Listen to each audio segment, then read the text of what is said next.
Okay, hello everyone. Good morning, Sabah al khair, happy Saturday. Welcome to day 3 of PAC's annual virtual conference.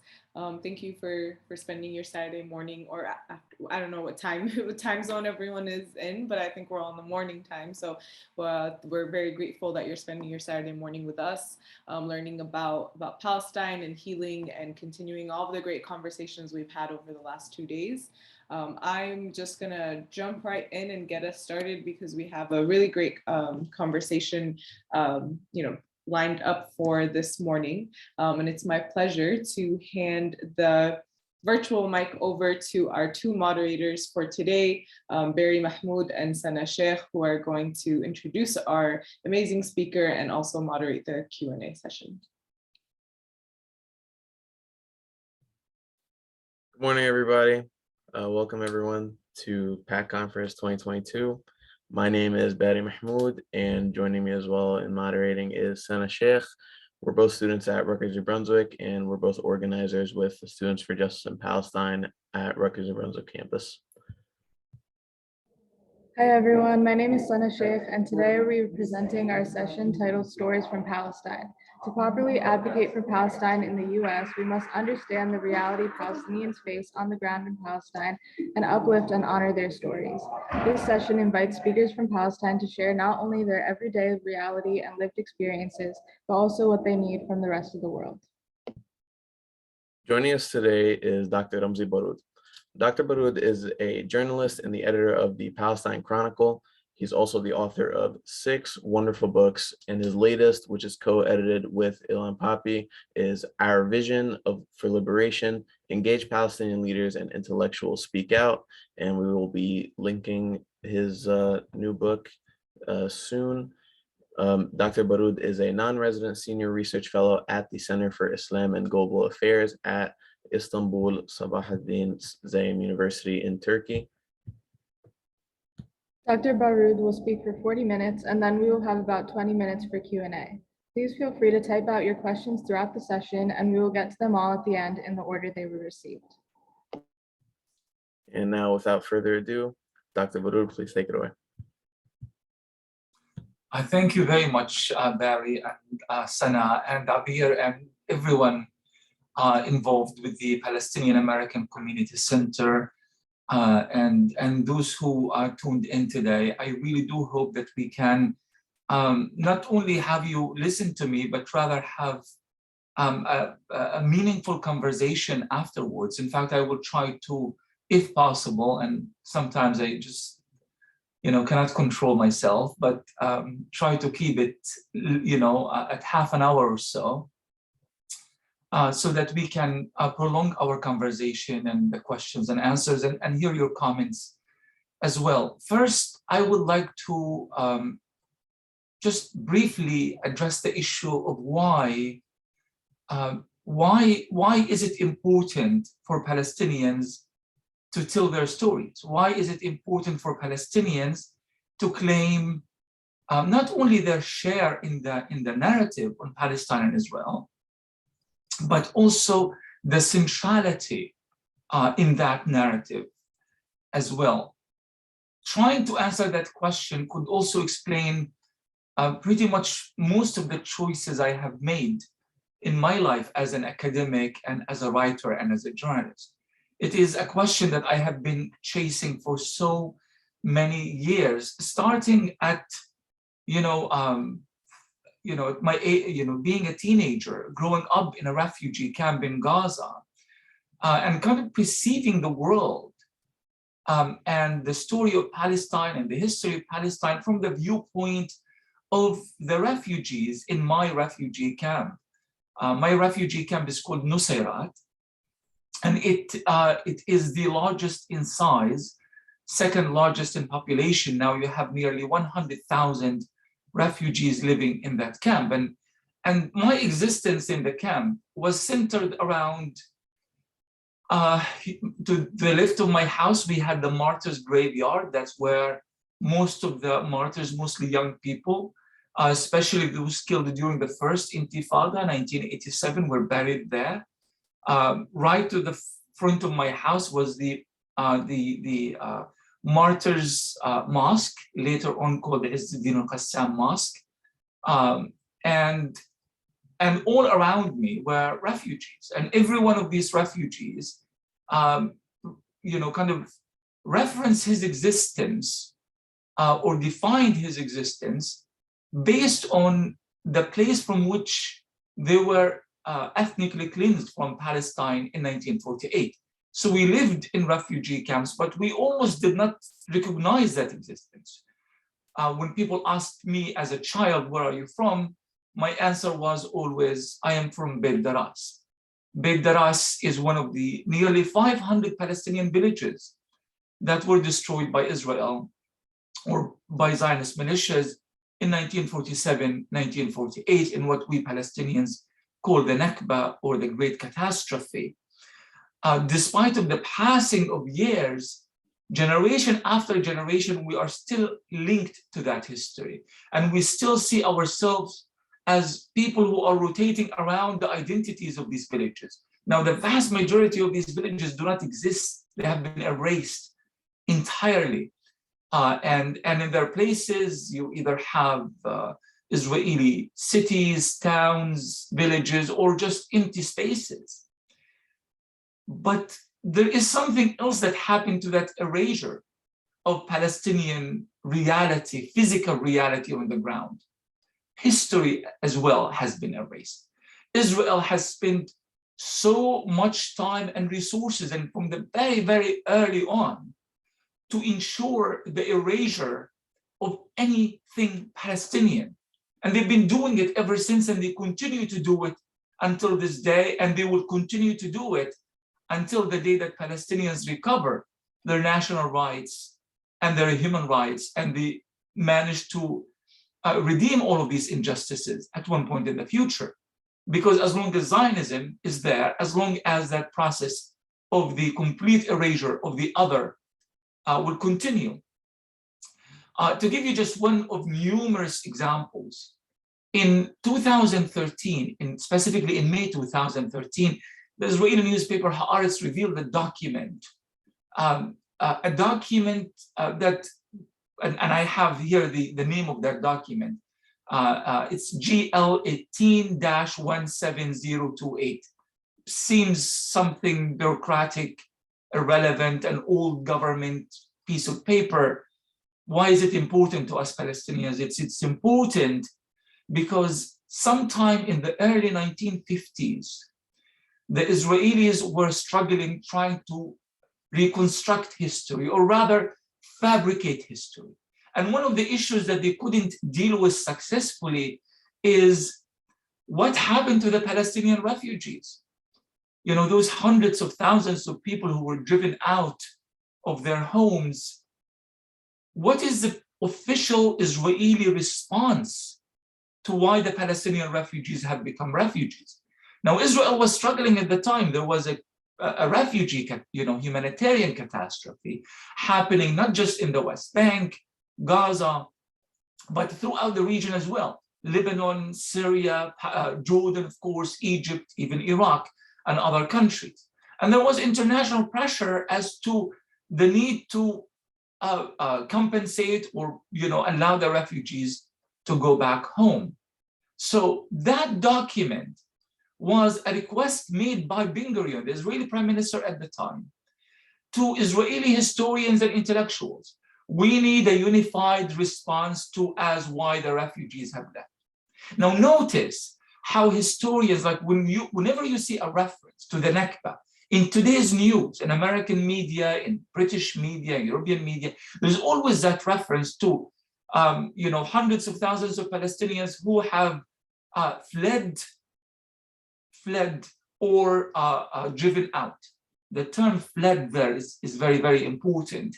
And it's almost like kind of a fixed term in describing how the Palestinian refugees became refugees. And the term fled here is related to that Israeli fabrication of history, that Zionist fabrication of history, because it basically said, well, how about this? We would say, when we are asked about the refugees, that they have fled because they were asked by the Arab armies through radio to escape. Well, therefore, it is their fault. And that became kind of more or less the official and unified Israeli response. Has very little to do, if anything, to do with reality whatsoever, but that became the official Zionist response. And therefore, because of the existing biases towards the Zionists in the media, that became the Western acknowledgement of what happened during the Nakba. Now, I don't want to veer off a bit too much, but let me relate this to something that is happening right now in the Ukraine. I don't want to talk about the politics of the conflict itself, but just to tell you, according to international humanitarian groups, they say over 3 million Ukrainians have fled outside the country, right? And about 6 million are internally displaced refugees within Ukraine itself. It's actually more than this. These are the modest figures, so a total of 9 million. Yet, I haven't heard a single argument made in any American media, any Western intelligentsia platform, anywhere in the world, that says because these refugees have fled, so even if we accept the Israeli logic, these refugees have fled, they have no legal right whatsoever to go back home. Yet somehow they completely embrace that logic when the Zionists have made it. Supposedly, my grandparents have fled Beit Daras to the Nusayrat refugee camp, and therefore they lose any legal right and any political right to make a claim that they deserve to be back in Beit Daras. That only applies to the Palestinians, and somehow the rest of the so-called international community kind of nods their heads, collective head in agreement. This is very solid logic. Now, the logic of history is almost always constructed by Israel, to the point that I have heard, even in the global South, and this is a truly big problem, global South, where there is so much solidarity, historic solidarity for Palestinians, you start seeing the language that Israel, the Zionists, have used is somehow penetrating the intellectual and the collective psyche of these societies. I have been asked by Arabs, why did Palestinians abandon their land, for example? I have been asked in a recent trip I've made to Kenya. I've been asked by a young student, why do Palestinians use terrorism to free their land? And the sad thing is that in Kenya and throughout Africa and throughout the global South, the tactics that what Palestinians use to liberate themselves is pretty much identical to the tactics and the strategies and the type of resistance used by all of these communities that they needed, that in order for them to free themselves from British, French colonialism and so forth. So this is why our role here is so very important. When we talk about the need to reclaim our narrative and to reclaim our history, we are not just simply showing, that we Palestinians are stubborn and we will never forget what has happened to us. This is important at an internal level, within an internal Palestinian conversation, for sure. But what that also means is that we are able to reimpose ourselves as part of that conversation, and to say that in order for justice or to be truly defined, it has to be defined based on Palestinian priorities, not the priorities of the Zionist movement, not the priorities of Israel and its obsession with security at the expense of the human rights and the very existence of the Palestinian people, but the priorities of the Palestinians, the refugees of the refugee camps, the Palestinians of Lebanon, of Jordan, the Palestinians of the West Bank, the Palestinians of Palestine 48, the Palestinians of America and Europe, and so forth and so on. We need to find that collective voice, and we need to claim our role in history so that it's not defined through the military ordinances of the Israeli army, through Ben Gurion, through the Zionist movement, and through Bennett, Netanyahu, and the Israeli government.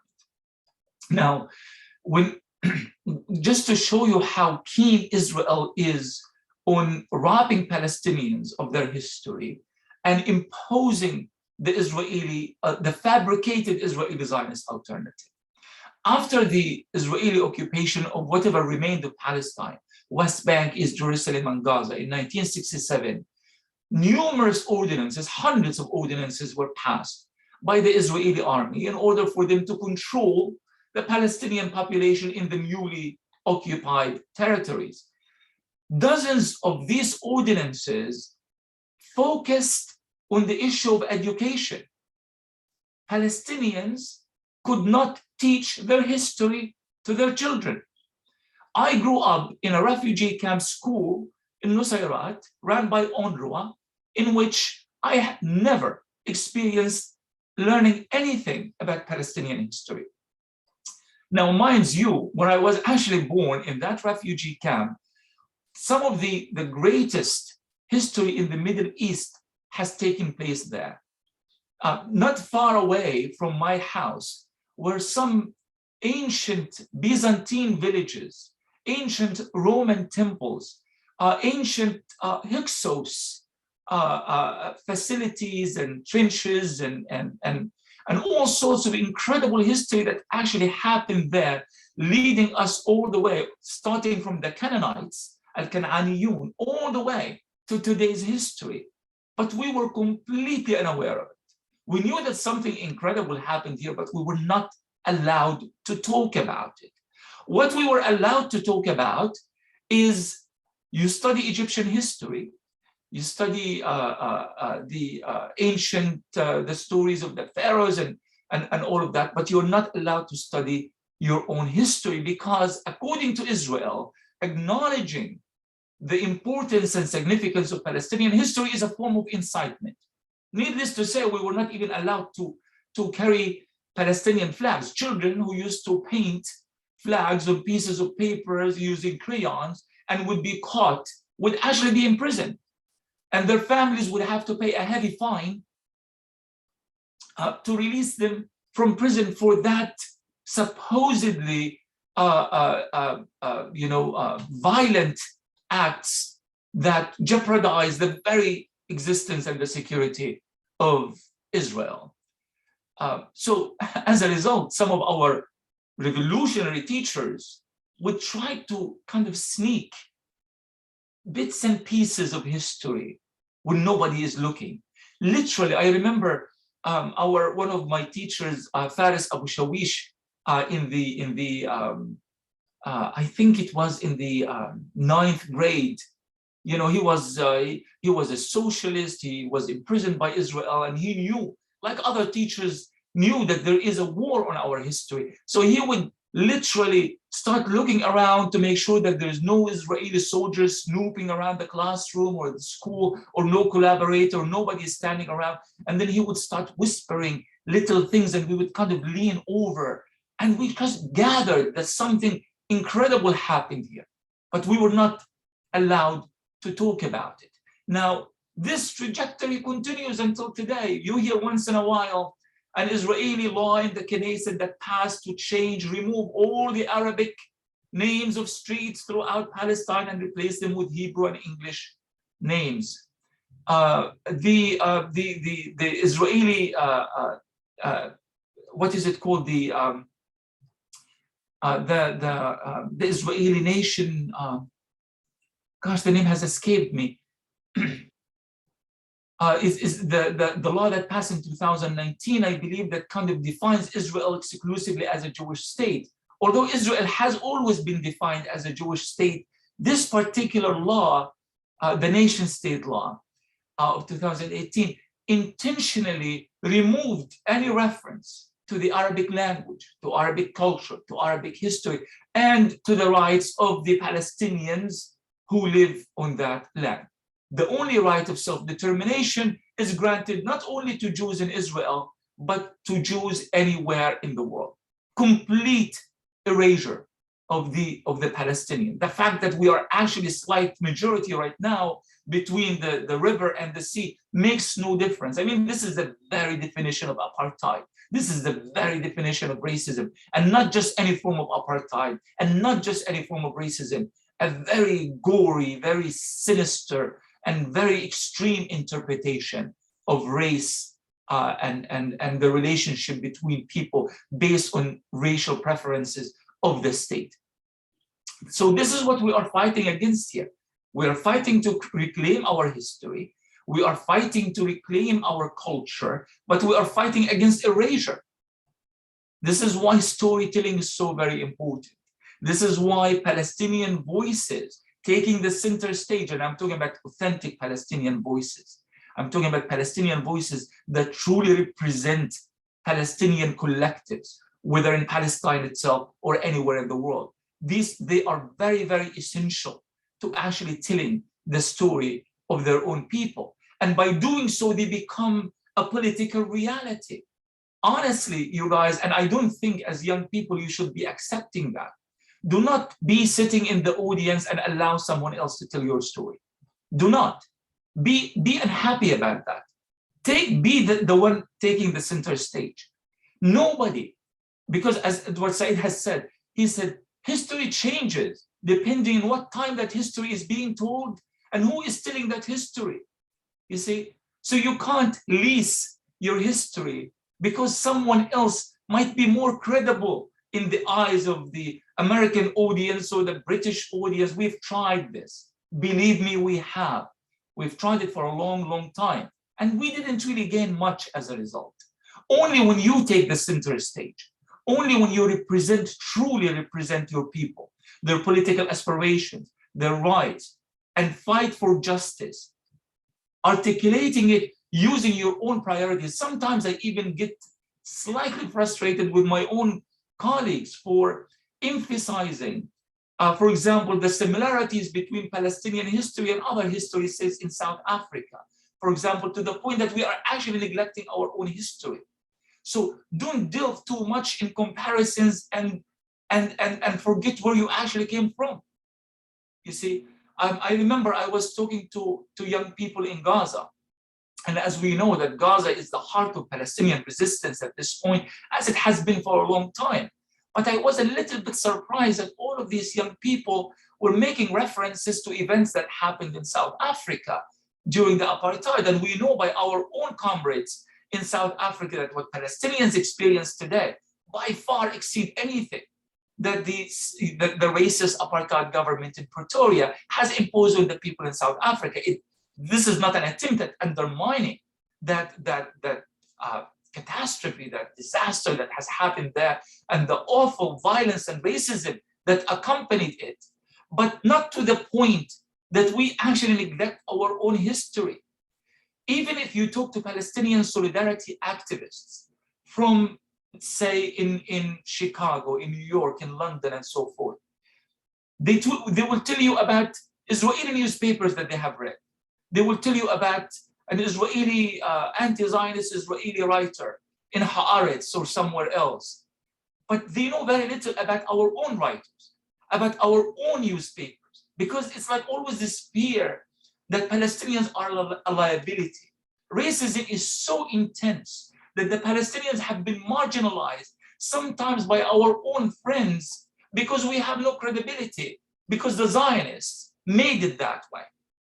As a result, you build your views and you fortify your argument and you present your political stances based on what this anti-Zionist writer said in Israel or somewhere else.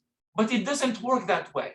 No national liberation movement, you guys, anywhere in the world has ever succeeded, and I mean truly succeeded, in ridding itself of military occupation, of apartheid, of racism and colonialism without them basing their struggle on the authentic political and historic and artistic and cultural priorities of their own people.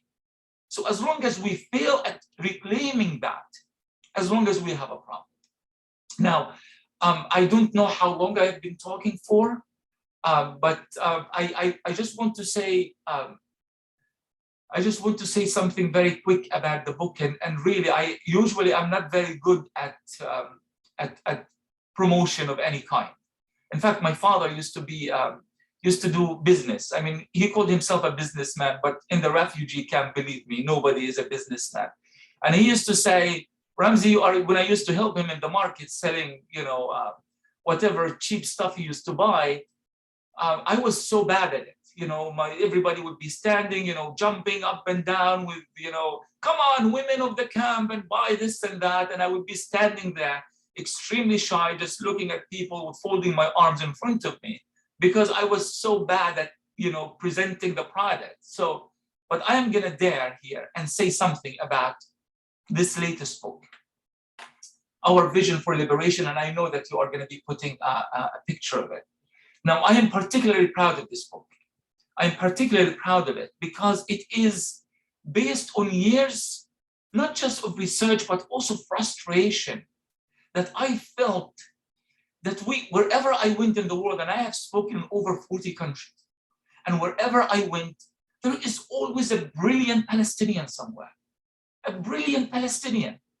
And sometimes they are, university professors, academics, writers, filmmakers, singers, people who are very much Palestinians, but very much involved in their own communities, whether they are in Madrid or in Santiago, Chile, or in London, or in Morocco, or in Qatar, or in Turkey. Yet we don't know about them. We don't know. We don't have a conversation, a collective conversation that we Palestinians talk with one another. Usually, whenever there's the Palestinian collective element, it's always based on some kind of a factional paradigm. Hamas, Fatah, this and that. But where is the Palestinian that exists independent from all of this? The Palestinian that is fighting for his people in whatever language, in whatever geography.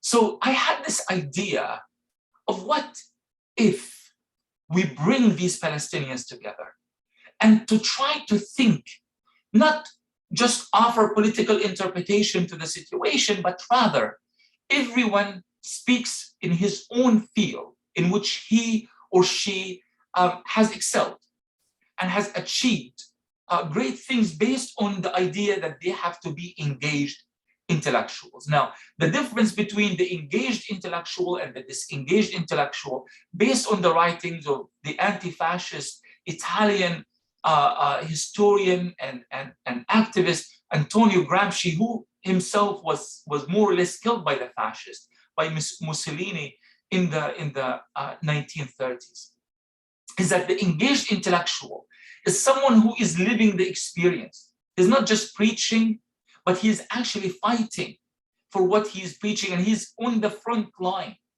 the front lines of whatever he or she is fighting for. And initially I thought, what if we can't find enough Palestinians to cover the numerous subjects that we want to discuss, to offer a true vision for a Palestinian future, one that exceeds the political, the existing political hindrances, the factional fighting, so forth and so on. But the problem was actually the exact opposite. We found way too many engaged Palestinian intellectuals in Palestine and throughout the world who can actually address every single topic. So we spent a long time just trying to decide on who is going to be that single Palestinian to talk about that single topic. At the end, we ended up with 30 engaged Palestinian intellectuals, and we divided the vision of Palestinian future to 30 different topics. They include Oscar-nominated filmmakers, great historians, diplomats, art singers, people who have fought for Palestinian rights, like, for example, Kinder USA, really the main Palestinian organization in the US that's channeling charity, and not just any kind of charity, but the kind of charity that brings empowerment to Palestinian communities, maintain their sense of dignity, and so many other subjects and so many other people. And the question is, how do we present all of this within a paradigm of this is our collective vision as engaged Palestinian intellectuals all over the world. So this is kind of taking the idea of reclaiming the narrative and reclaiming history and being at the center of that history and the center of the political discourse a step further by actually producing documents, and talking directly with one another. So the result of this is our book, our vision for liberation. I was actually hoping to read a short preface or like a short text from it. Will that be okay? Yeah, I would love that. Yes. Okay, if I have time. Okay, perfect.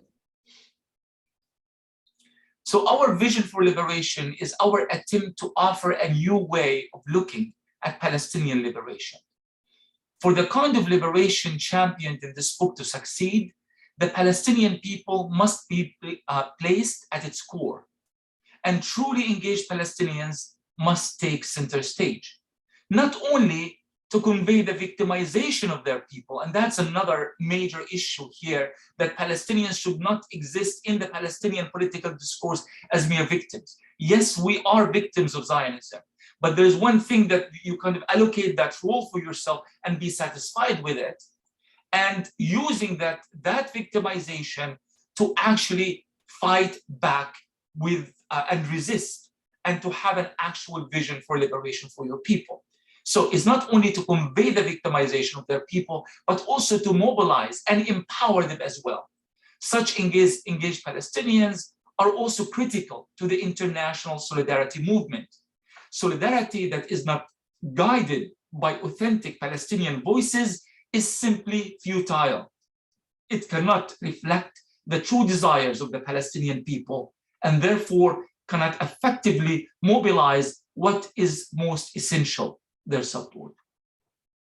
I will stop at here. I hope I did not exceed my time, and I would love to hear some of your comments, questions, and feedback.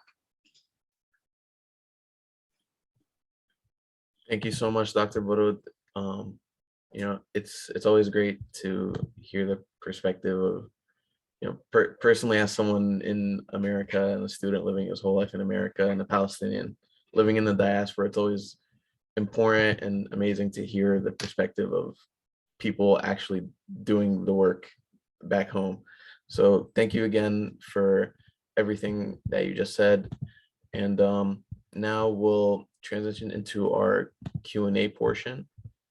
So we have a couple questions from the chat. So the first one is, while the Palestinian narrative is making headway among the fringes of world societies, but has continued to recede among the ruling elites of the world, and even among the ruling elites of the Arab political system. So I think essentially the question is, why is that so? It's an excellent question, and the answer to that is because the rights of people that is kind of bereft of geopolitical interest, economic leverage, political power, doesn't usually coincide with the interest of ruling elites. This is only applicable in the case of Palestine, frankly. It's applicable in any case. Any national struggle throughout history, modern and ancient, is, if it's not exploited by the ruling elites, it's irrelevant if it doesn't serve their interest. This is why, not only, I mean, we talk about now, it's obvious that Oslo and the Oslo Accords and the so-called peace process was wrought disasters for Palestinians. That needs a whole different conference just for that discussion. But one thing it has actually done, it has affected the Palestinian narrative in profound ways and in terrible ways, in the sense that it gave us as Palestinians this appearance that we are now part of a political discussion that is happening at the highest levels of society, from Oslo, from Madrid to Oslo, to Washington, DC, to London, to Paris, the Paris Protocol and all of this. And in doing so, we kind of really start buying into this notion that, my goodness, look at us, we have a national anthem, we have a particular political discourse, very guarded, very cautious, completely empty of the old nationalistic fervor that unified the Palestinian people for many years, but nonetheless a unique Palestinian position. And we dress up in suits and ties, and we walk on red carpets wherever we go. But in the process of doing so, not only we actually achieved zero, nil, nothing, as far as having greater geopolitical advantage, but we also lost that historic connection that we've had to societies all over the world, all over, and it's really sad. I mean, I keep bringing the global South back. I mean, historically, if it were not for the solidarity we received in the global South, you know that it was actually the African Union that first defined Zionism as a form of racism. And then they kind of pushed and lobbied at the General Assembly, at the United Nations, forcing the entire world to accept the definition that Zionism is a form of racism. It wasn't even the Arabs, it was the Africans. And now look what's happening in Africa. Many African countries have excellent relationship with Israel, and they are opening up their economies, and they are admitted Israel as an observer, member of the African Union. How did we lose Africa? How did we lose Asia? How did we lose South America? Because of that, because focusing on making ourselves more amiable to the political elites in Oslo and Madrid and London and Washington, D.C., but while losing the support of grassroots societies throughout the world. Now, the good news is that we are recovering from that, and we are recovering quite fast, actually. You know, what you see, the success of the boycott movement. Everywhere you go, it's starting real conversation, putting Palestine on the agenda. You have numerous groups in numerous localities all over the world being part of the conversation on Palestine and pushing for a clear and decided Palestinian agenda. So we are recovering from that, but we should worry very, very little about the support of the political elites at this stage, until we are able to create that critical mass of support all around the world. The moment we have that critical mass, the politicians will have no other options but kind of toe the line and stand in solidarity with Palestinians. We've seen the same thing happen in South Africa. It was people all around the world that stood against apartheid, but then ultimately it was the Americans and the British, Thatcher and Reagan, who were brought into the celebration of the end of apartheid, kicking and screaming. They thought that, in fact, not only did they actually think that Nelson Mandela was a terrorist, they defined him as a terrorist in American and British laws.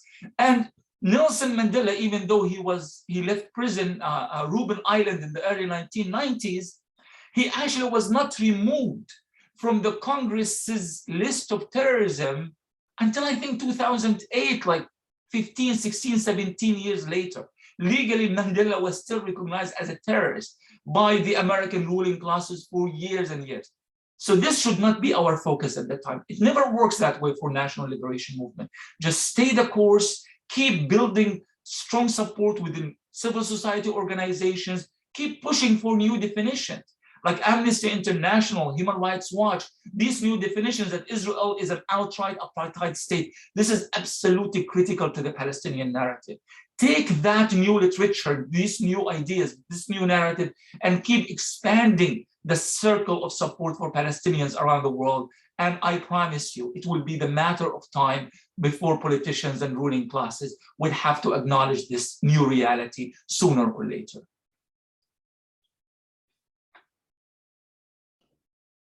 Thank you for the really insightful response to that question. We have some more questions, and this next one, I'm really interested to hear your thoughts on it as a Students for Justice in Palestine organizer. So how do you recommend we balance wanting to bring non-Palestinians into Palestinian organizing and educational spaces while still centering Palestinian voices, especially when not many Palestinians, at least in the US, are as involved in organizations or groups such as Students for Justice in Palestine or coalition spaces? I have to apologize to you, Sana. There's some connection issues, and I couldn't hear that question very well. Were you reading from the chat space? Maybe I have a document up with it in there. Can you hear me okay, guys? Okay, let's try this again if you don't mind. Okay. How do you recommend we balance wanting to bring non-Palestinians into Palestinian organizing and educational spaces while still centering Palestinian voices, especially when not many Palestinians, at least in the US, are as involved in organizations or groups such as Students for Justice in Palestine or coalition spaces? Absolutely, it's an excellent question, and it's a strategic question as well, because indeed in some communities and some societies, and I've been to many of these communities around the world, quite often you go to a university that has very solid support for Palestine coming from a Palestinian pro-Palestine group, and sometimes maybe you have only a single Palestinian student, you know, because it's an isolated town somewhere in southern New Zealand or in, you know, some places I visited in Alaska. What do you do? What do you do in this situation? I think there are two things that can be done. First, the mindset itself. The mindset itself. You could be in a city or in a university or in any academic platform or even spiritual religious platform, and you could have 1 million Palestinians, and somehow Palestinians are still being told what to do. And sometimes you could be in situations where you have a community with very few Palestinians, yet somehow the Palestinian political discourse and priorities are being respected. That's what I mean by the mindset. I have been to conferences in which you have entire platforms talking about the Nakba and not a single Palestinian there. It's like, how is that even possible?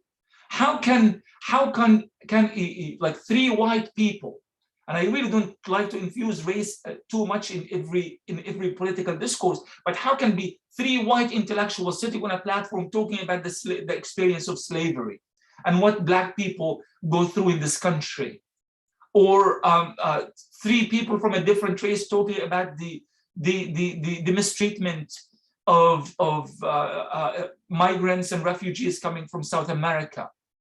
So this is very, very important. The mindset itself has to respect the priorities of these people. So, and that can be done. Now, you would say, but maybe there is no such thing as a Palestinian frame of reference. And I've seen this, I've been told this a lot. And I feel like it's kind of often used as some kind of as a pretense, really, more than anything else.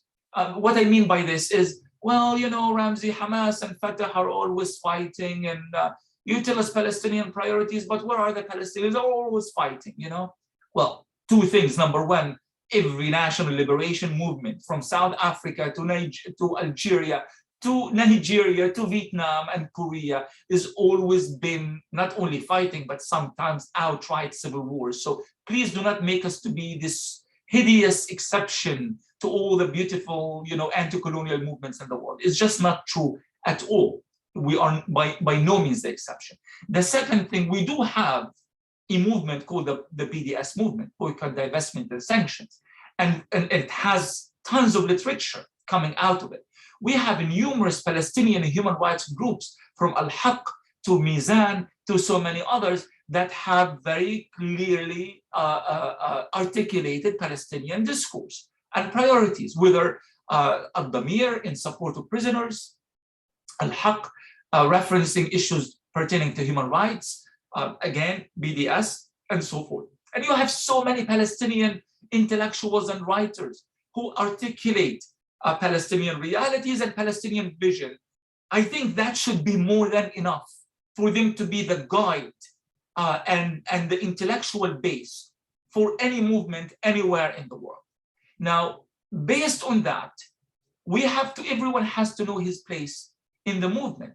This is solidarity with the Palestinian people. It can't be a solidarity that sidelines the Palestinian people or solidarity that marginalizes the Palestinian people. Palestinian people cannot be sitting in the audience always clapping for someone else speaking on behalf of the Palestinian people.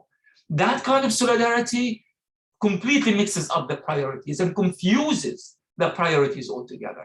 So Palestine has to be, now when I say Palestinians have to be at the center stage, just because one is a Palestinian doesn't give that person, you know, this kind of unhindered power to make any claim on behalf of the Palestinian people.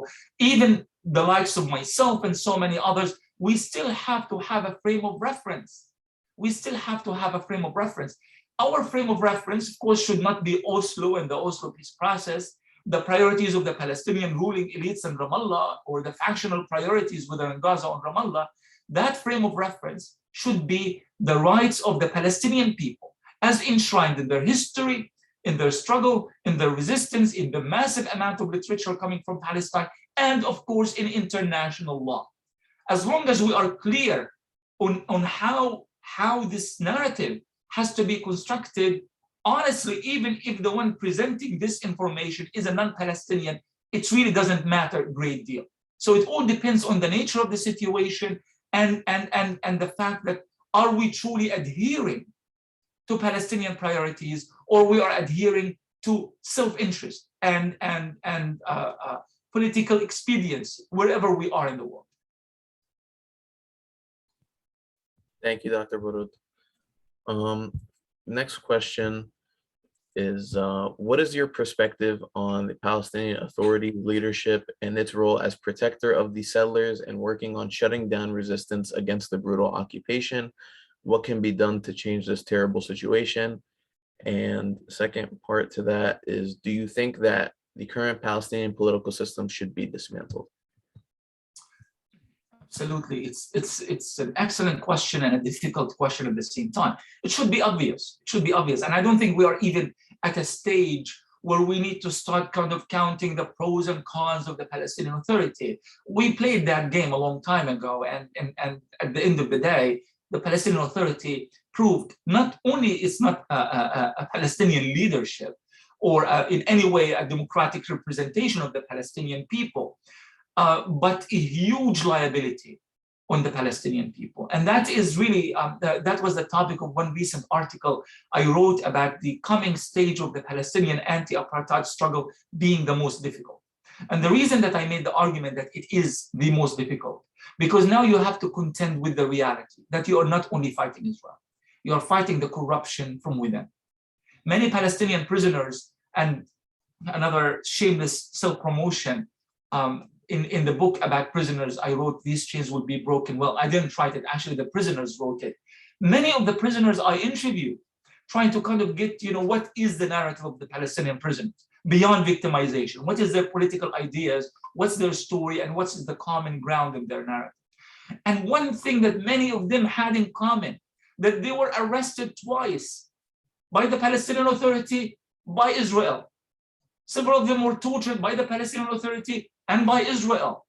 Now, if you reach a point that the finest of your people, men or women, regardless of their political background, being Fatah, being Hamas, being socialist, being whatever, have been tortured by your leadership in order for them to exact information on behalf of Israel, there's no conversation there. I'm sorry, but there's no leadership here. And we need to think past that. We need to think beyond that. And that's why it is the most difficult, because now if you go to protest in Ramallah, the Palestinian police is going to come after you, the Palestinian so-called security, which has been trained by the Americans and by the Jordanians and by the Egyptians and other corrupt Arab regimes. How do you deal with that issue? Fighting with your own people in order for you to have the right to fight against the Israeli occupier. So it is not an easy situation, and it really requires some serious conversation. And wherever, like I remember recently, actually, I was in Istanbul, and there was a Palestinian, an ex-minister of the Palestinian Authority. And when I called for the dismantling of the Palestinian Authority, he was so upset. He stood up, threw the papers, and just walked off stage. So we can't talk about the dismantling of the Palestinian Authority But at the same time, we understand that the Palestinian Authority is a hindrance to the struggle of the Palestinian people. What is this dichotomy? How do we deal with it? Now, I'm hoping that two things can happen. Number one, you have an incredible new generation in Palestine. And it's really, this is not about, just what happened last May and this kind of the new youthful euphoria that's coming out of Palestine, from Sheikh Jarrah to Gaza to Haifa to Nablus and so forth. No, there is something deep and profound that goes beyond what happened in May. That there is a new language that is being articulated by these young people. There is a new degree of dareness and bravery and realization that we have to have a complete reset in our struggle. And I have faith that this new generation will figure out a way to overcome this obstacle of the Palestinian Authority. So that's one thing. The other thing, I am hoping that we start actually engaging in conversations, Palestinian intellectuals all over the world start engaging in conversations beyond the factional definition of the character of the Palestinian Authority, but rather start thinking of the Palestinian Authority as a problem. It has been imposed on us from the outside. We had to survive somehow, because believe it or not, the Palestinian Authority is the largest employer in Palestine. Without the money that's coming from the Americans and the so-called donor countries through the Palestinian Authority, and it's paying for this massive security apparatus and all sorts of jobs created by the Palestinian Authority just to keep Palestinian resistance at bay. If you don't have this existing structure, you are going to have a major issue, economic issue, and depression in Palestine. Now, any resistance movement would say, well, I mean, that's the price of any anti-colonial struggle. Why should Palestinians be so concerned on some money being, charity handed out to them by the Saudis or the Americans or the Japanese? They should think beyond that anyway. And I agree. But because I am not in Palestine myself, and I do not get paid by the Palestinian Authority, and my children are not surviving on my salary coming from the Palestinian Authority, I feel like that's a decision that would have to be made by the Palestinians themselves in the West Bank, in Gaza, and elsewhere. The sad reality is that this charity of the Palestinian Authority, this large conglomerate of money and funds that offers to the donor countries, is actually being used to twist the arms of the Palestinian people. Whenever they misbehave themselves in Gaza, whenever they resist, Mahmoud Abbas basically cuts off the money that goes to Palestinian workers in Gaza, or half the money that's going to prisoners, and so forth and so on, so that they will continue basically to toe the Palestinian Authority line. So we know that we have a major issue here, and we have to overcome this issue in order for the Palestinian people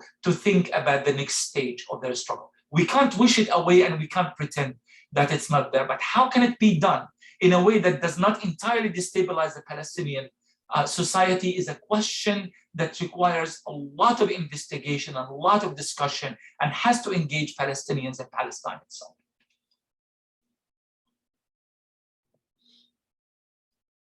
Thank you. We have one more question. So do you see international law and human rights as a tool for Palestinian liberation? It's yes and no. I mean, international law has existed and has acknowledged the United Nations Charter and founding principles, Human Rights Charter, and so forth and so on.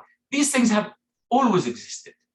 And they have existed when Israel was carrying out all sorts of ethnic cleansing, when Israel carried out every massacre against the Palestinian people, when Israel destroyed hundreds of Palestinian villages, when Israel occupied the West Bank and Gaza, built illegal settlements in violations of international law, brought its illegal settlers to Palestine, armed them, and slowly began what Ilan Pappé refers to as incremental genocide against the Palestinians. These things have always existed. The problem is not the lack of their existence.